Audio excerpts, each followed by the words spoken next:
Miles didn't sit. He hovered in the doorway, unsure if this was some sort of trap.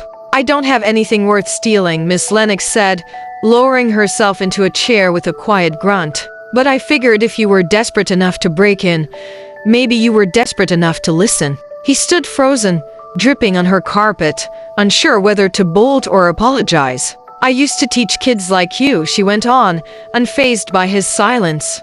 "Downtown high school. All attitude and hustle, thinking the world owed them something. But it doesn't. Does it?" Miles stayed quiet, his jaw clenched. "I left the back window cracked," she said, pointing with her cane. "Just in case you missed the basement entrance. Thought you'd prefer that to smashing the place up." He blinked, speechless. "What do you want, Miles?" she asked again, softer this time. "Not what you came for. What do you actually want?" He didn't have an answer. No one had ever asked him that like it mattered. She sighed and pushed herself up.